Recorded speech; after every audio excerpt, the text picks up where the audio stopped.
This is David Harrison of the Locked On Commanders podcast to tell you that US Cellular is introducing US Mode. It's kind of like airplane mode, but it's for people. It's a way to set up your phone so it doesn't get in the way of people really being with each other.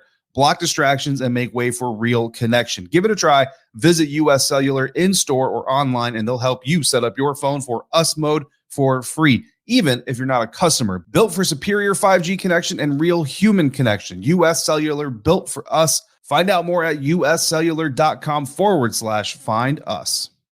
It's Friday, baby. We made it. Hockey's back, and everything around the NHL is starting to pop. That means we've got it covered for you on the Friday edition of the Locked On Fantasy Hockey Podcast. Owen Power, injuries to Arvidsson and Taylor Hall, and what is going on with the Edmonton Oilers. We'll break it all down for you. Let's get this paper. You're Locked On Fantasy Hockey, your daily podcast on fantasy hockey. Part of the Locked On Podcast Network, your team every day.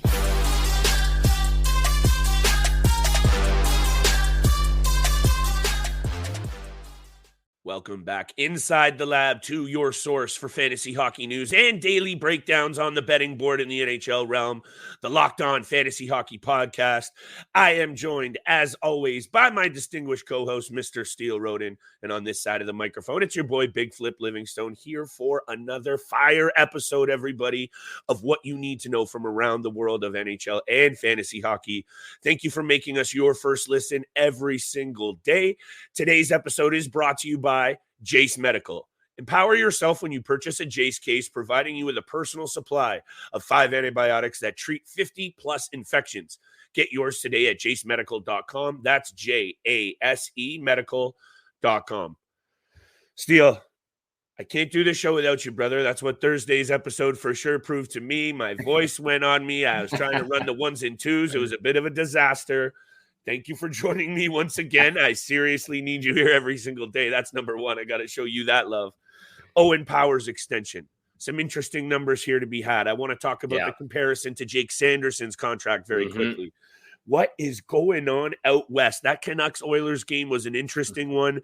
Few different angles to break down here. Brock Boeser, what's going on with the goalies in Edmonton? And also Connor Garland being shopped. I want to pick your brain on that, but there's also some injuries that we got to get to. Viktor Arvidsson, banged up. Taylor Hall takes a hit from Brandon Carlo. He's banged up. We'll talk about that and what that might mean for waiver wire. Monday's episode, your turn, my friend. Right over to you like I like to do. Owen Power, what's your takeaway on this situation for a player that really does seem to be right on the cusp of something special? Look, it's the same conditions of what went on in Ottawa with the Jake Sanderson signing. Only 1 year in the NHL under his belt, and he gets a major contract, 8 years, $64 million. You know, very similar contracts between Owen Power and Jake Sanderson. Owen Power signs for 7 years, $58.45 million contract. Again, they had very similar seasons last year. Their first full NHL year, 76 plus games played between two of them, 30 plus points, 130 plus shots. Like, their stats were eerily similar in their first full NHL season. A 5th overall draft pick in 2021, Jake Sanderson, a 1st overall draft pick in 2020 for Jake Sanderson, 2021 for first overall pick for Owen Power and the Buffalo Sabres. Both GMs and both the organizations are just making smart moves right now by locking these two young defensemen up early. Yeah. Again, I understand the other side of things of how, you know, people will say it's too early for this contract, but when you draft players of this caliber, you've scouted them, you've done your research, you know what type of player they are, you know what type of player you're hoping they can be. And if you can lock them up early, that is what needs to be done. And Kevin Adams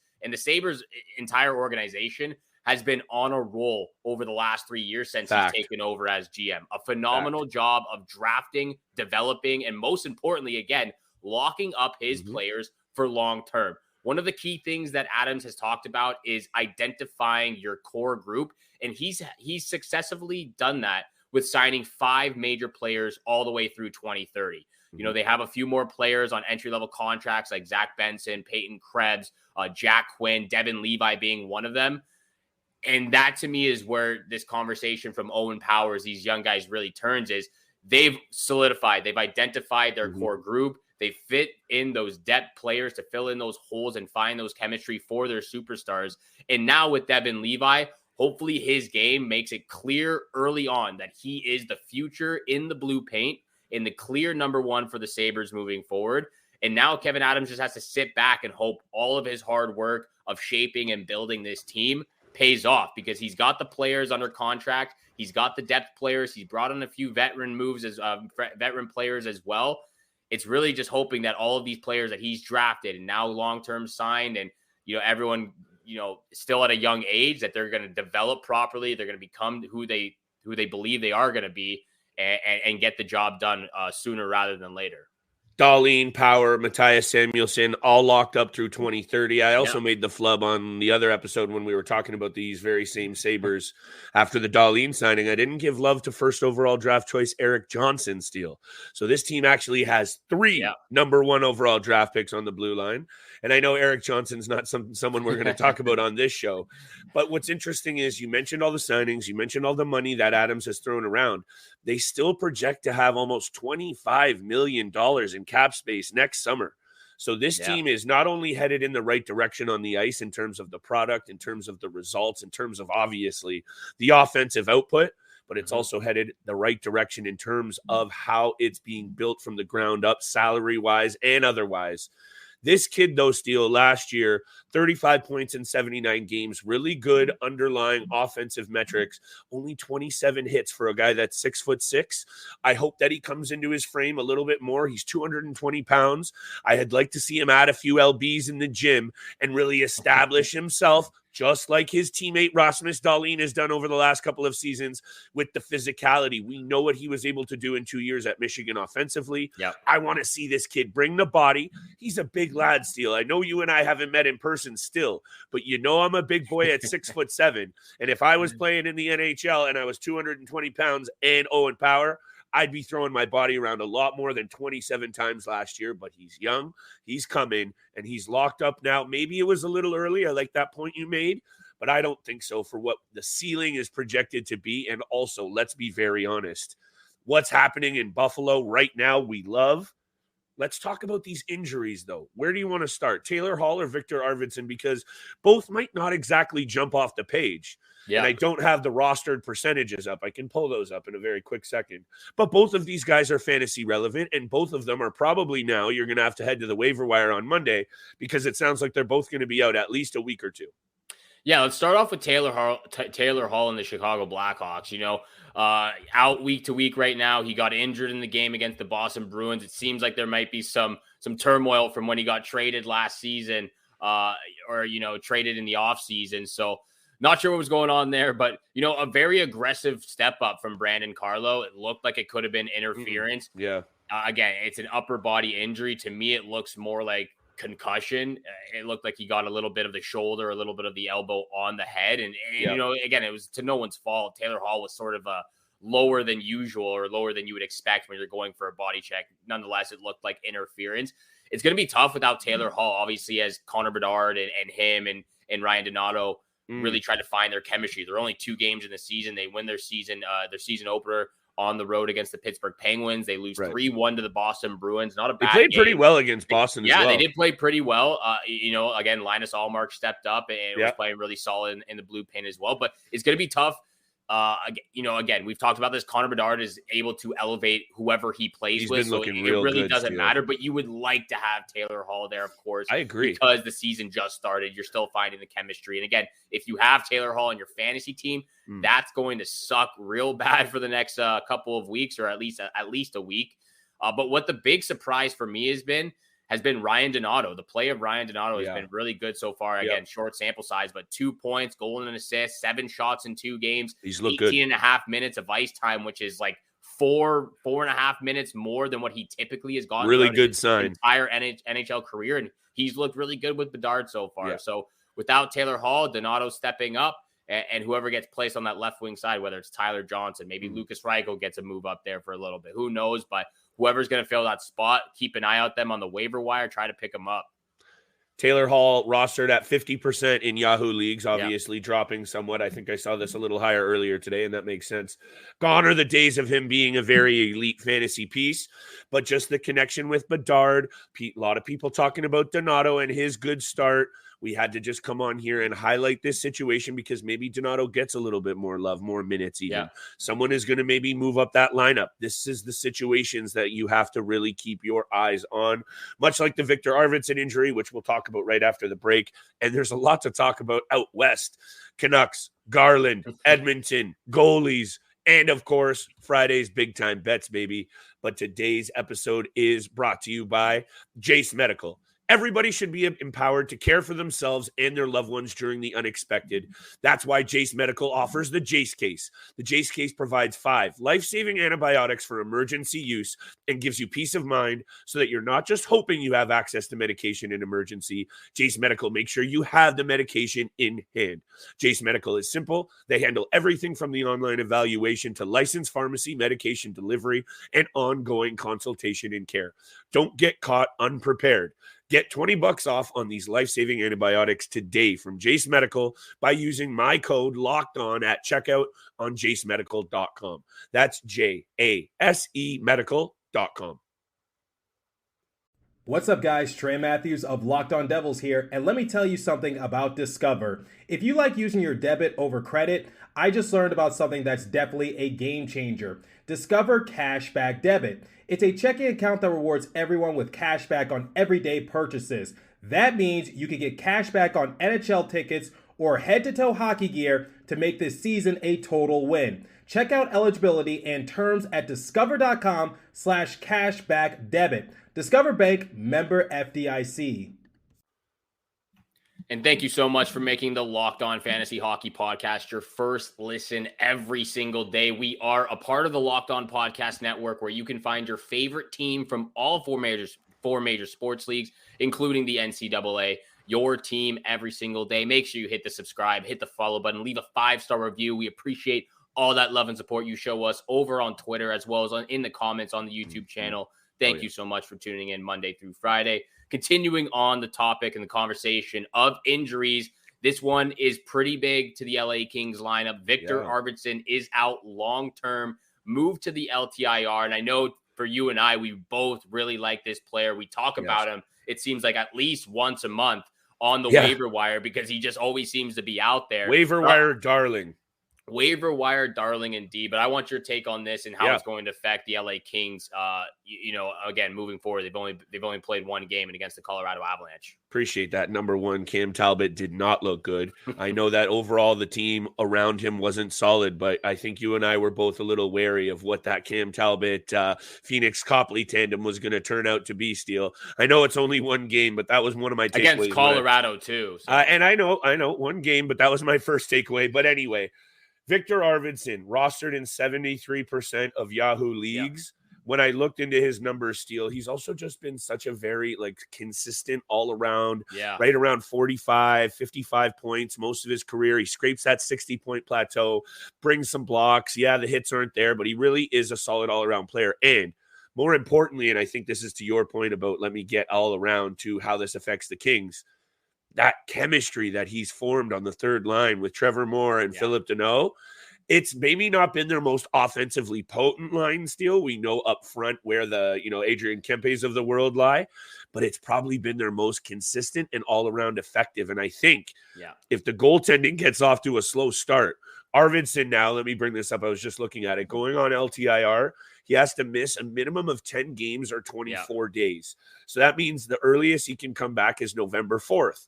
So this is a significant chunk of time. And if 77% of GMs are out there missing this guy, he's going to affect the Kings' success, and you're going to have to get a little creative early on because he also has that dual eligibility. So you may have been fluctuating him in your lineup or looking to.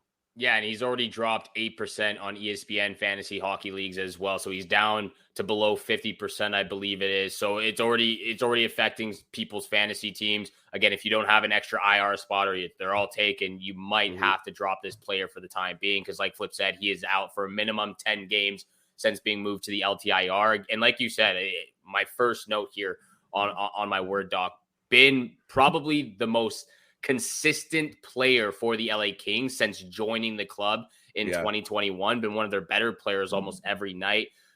Great back-to-back seasons, 59 points last year, 49 points the year before that. and just did a phenomenal job on the power play last year as well. 10 power play goals and 15 power play assists. The peripheral stats are obviously decent, but you get most of them in the shots category, over 200 plus shots the last 2 seasons, and he's done it 4 times throughout his career. So it is going to hurt the LA Kings because of the chemistry that Trevor Moore and Philip Deneau, like you said, they've done over the last couple of seasons. And again, if you don't have an IR spot, most likely going to have to move on for Viktor Arvidsson for the time being, or you can just keep him on the bench, but it's probably going to hurt your week-to-week matchups. I am just so jazzed up, Steele, watching hockey the last couple of nights. So awesome to have hockey back. Just in time, the leaves are falling. It's getting a little chilly out there. It's hockey season, and, it's just a great time for sports fans all around. We got hoops coming back. We got baseball in the postseason, NFL Week 6. I'm just pumped up all around. But when I look at this overall, the first couple of games, and I kind of just wanted to bring it back to Bedard very quickly. You can feel the new generation of the NHL. It's here now. It's arrived. It's now the Connor McDavids, the Connor Bedards of the world. It's Cale Makar's league. It's these young guns that are going to be the face of the league. And this is not exactly a fantasy point, but just one that I've been thinking about over the last couple of days. And I'll say this. I think the league is in really, really good hands. And I know it's 2 games for Connor Bedard, but I feel like an idiot for saying Adam Fantilli is going to have more points than this kid. I know Fantilli hasn't gotten his shot to prove us yet, but I think you and I can both agree. Big Flip's bold prediction number 2. Don't think that one's coming to fruition because Connor Bedard is already looking like he's worth the price of admission and then some. Yeah, that one was a very spicy take on your behalf. But, the much. league, the NHL, they are in good hands with all these young players. I also think the Vancouver Canucks might be in good hands now that Brock Boeser is back and fully healthy. What an absolute game it was between the Vancouver Canucks and Edmonton Oilers. Like, I don't think the Edmonton Oilers could have come out more flat-footed, as well as Vancouver just came out with pure aggression, just all over the ice, dominating from end to end, zone to zone. Let's start off with Brock Boeser, though. What an absolute debut or NHL season opener for him. It was for a lot of players out there. Austin Matthews had a hat trick. Brock Boeser had 4 goals. A lot of points from the Vancouver Canucks in an 8-1 game. Brock Boeser, 4 goals, 8 shots, and 1 power play goal. JT Miller also had a goal and 3 assists. Elias Pettersson had a goal and 3 assists. Quinn Hughes had 3 assists. They're going to get the job done. But I think this is a guy that we have slept on. We haven't really talked about him as much. We talked about him a little bit last year. Obviously, one of those guys that could have been traded to Minnesota, potentially go back home, or just could be time for him to get on a move. He's 26 years old. The struggles, personally in his life, as well as with health injuries. It just didn't know if it was going to happen. What an absolute first game of the season for Brock Boeser and a lot of his teammates as well. 4 goals on 8 shots. Just 8 shots. 8 shots. Honestly, Steele, let me get a little quick here on you with the run back on Brock Boeser, because he finished 2nd in Calder voting his first year in the league.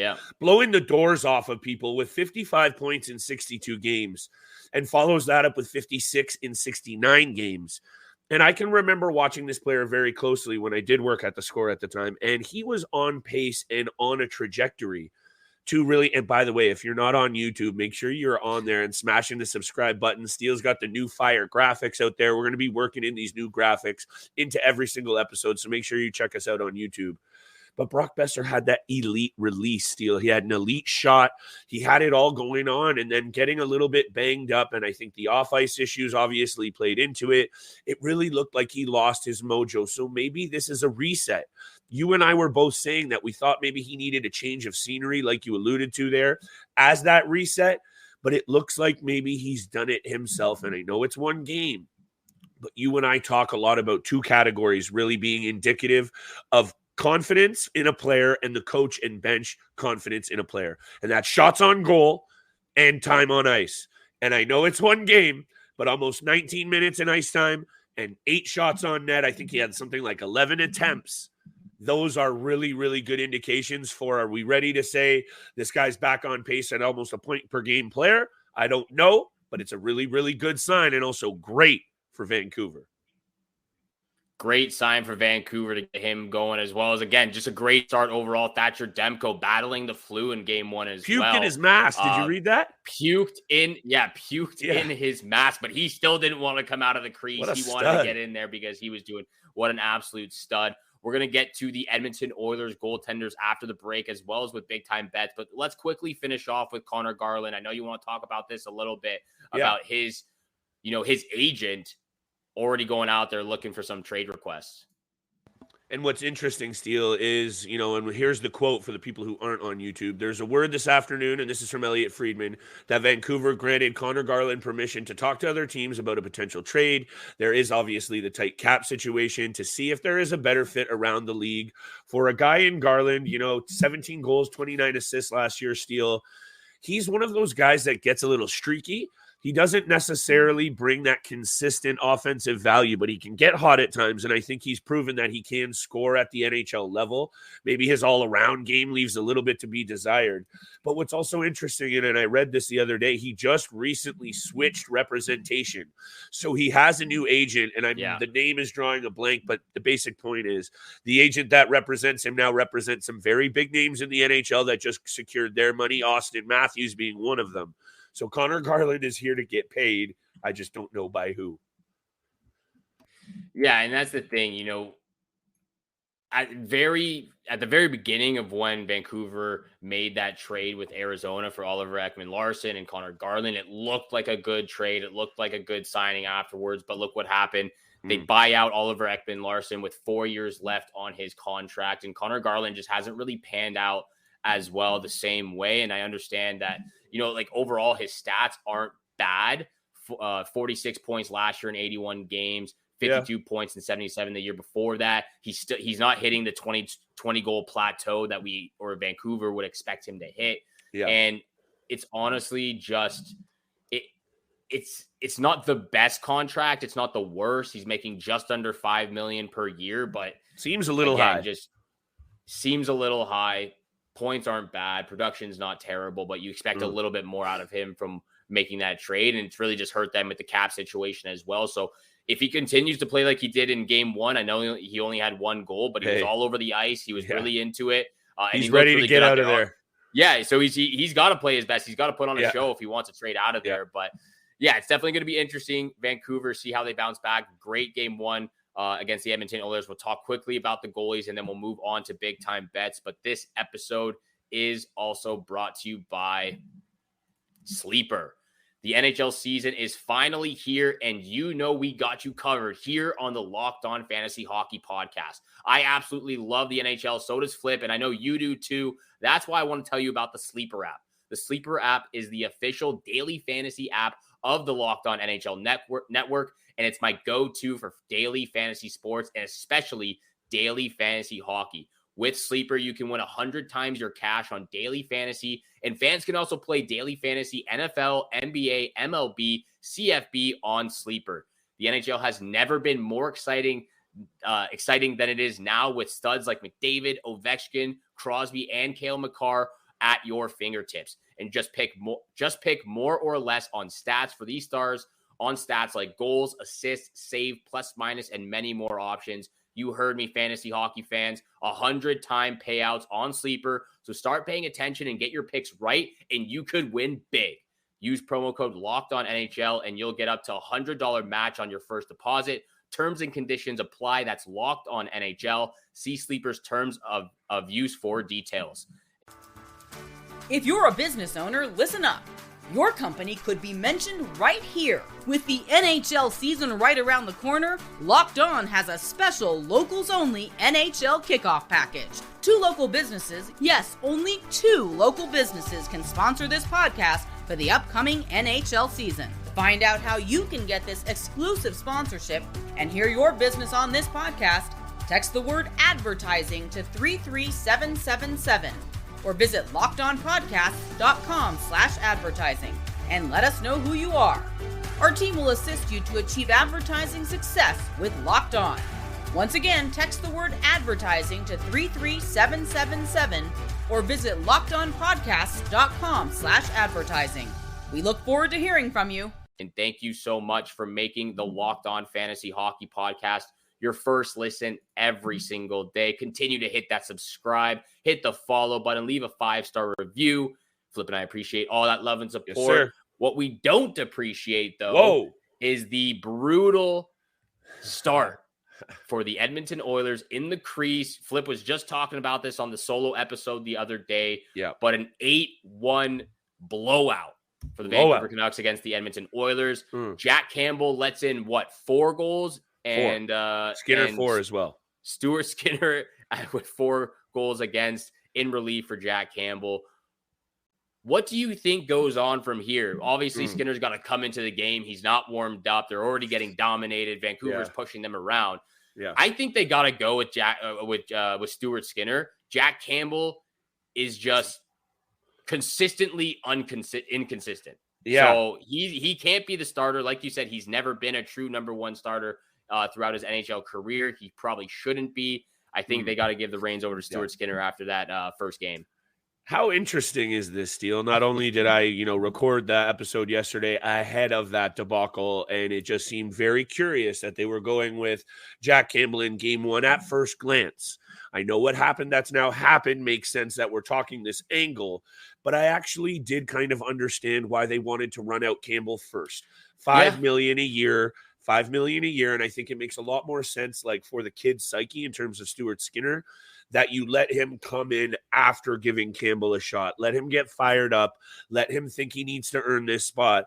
And now all of a sudden, instead of going the other way, you know what I'm saying? Starting with Skinner and then having him play bad and pulling him. All of us buying into Stuart Skinner as the number 1, which I still think he is. I would just say this, not only how Edmonton Oilers is it for this to happen in game 1 and for both goalies to allow 4 goals. That's number 1. That's hilarious. Number 2 is how Edmonton Oilers is this situation. Everybody coming into the league talking about Edmonton as a real cup threat, which I still think they are. This is one game. Let's not get crazy here. But this might spiral out of control on them very quickly if they keep allowing crooked number goals, Steele, and they get off to a slow start. We know the sky can fall in Toronto when the media gets ravenous. Same can happen in Edmonton. It's just also this, Steele. They only scored 1 goal, right? I know 8 goals is ugly. You got Connor McDavid, Leon Draisaitl, Evander Kane, Zach Hyman, Ryan Nugent-Hopkins. You bring in Connor Brown. Everyone's excited for that. To only score 1 goal is also just shows me a little bit that this team wasn't ready. Vancouver was hungry, and they took it to them all night long. Yeah, they clearly did not bring their A game against the Vancouver Canucks, but Flip is bringing his A game for big time bets because he's absolutely crushing it right now. 5-1-0 record, 2-0-0 lock of the night record as well. So I'm going to let you start us off because you are on an absolute roll to begin the season. What are your 3 picks for tonight? I'm starting with the Arizona Coyotes, New Jersey Devils game. There's only 2 games on tap here, so I have obviously a pick from both games, but I'm going to start with this Devs game. I wanted to go to the over. Devils are on the second half of a back-to-back. Arizona, the last 2 games that they played each other, over the number, my voice again, Steele, holy, over the number 5-4 was the last game. But I also looked into this a little bit. And New Jersey has the last 10 record, 7-3-0. But a lot of those games were 1-goal games, including the last time they played last season, 5-4 New Jersey. Arizona's on the rise. I think they're going to be fired up to play against New Jersey, a really, really good team getting some cup love. This one, obviously, New Jersey is favored for good reason, but I'm going on the puck line here, Steele. Coyotes, plus 1.5 to keep this bad boy close at a really good minus 110 odd. Holy crap, here we go. Second time around there, Flip. It's all good. It's all good. Here we go. I like that pick a lot. I thought you were going to pick the over, but that's what I've got for my lock of the night. I'll just blurt it out right now. Coyotes, Devils, over 6.5 at minus 108 is my lock of the night. I've got a flip triple dip here for the New Jersey Devils, Arizona Coyotes game. So that's my lock of the night, over 6.5, minus 108. I've got 2 player props, though, and they come from the same line. Jack Hughes, anytime assist.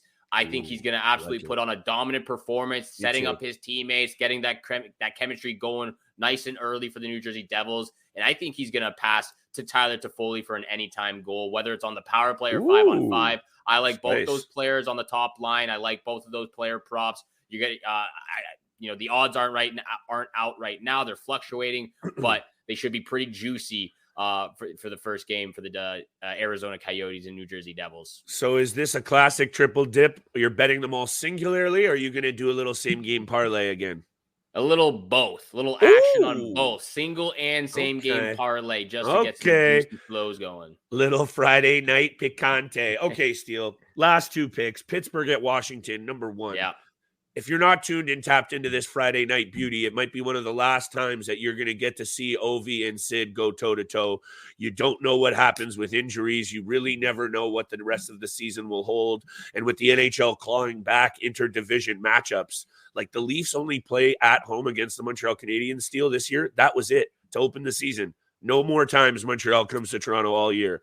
So when it comes to, we just spoke about it in the last segment, this changing of the guard, this might be one of your last times to tune and tap in. Anyway, not going to cry yet. Pittsburgh at Washington, 8 of the last 10 meetings between these two teams over the total. I think they both ball out tonight. Pittsburgh needs to bounce back. Washington, the home opener, they're going to be jazzed up. I think this one goes over the total in a hurry. So give me the over at -108. And my lock of the night, when I talk about the Pittsburgh Penguins Steele, where I'm headed. Oh, yeah, here it is. Sidney Crosby's career against the Washington Capitals.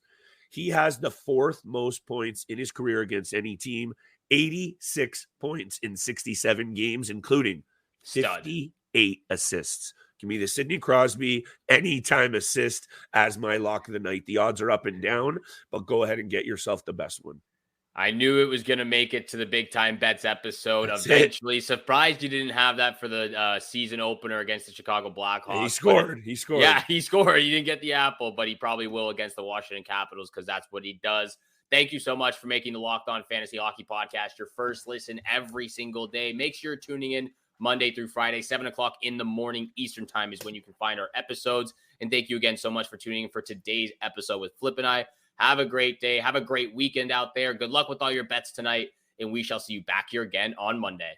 Peace.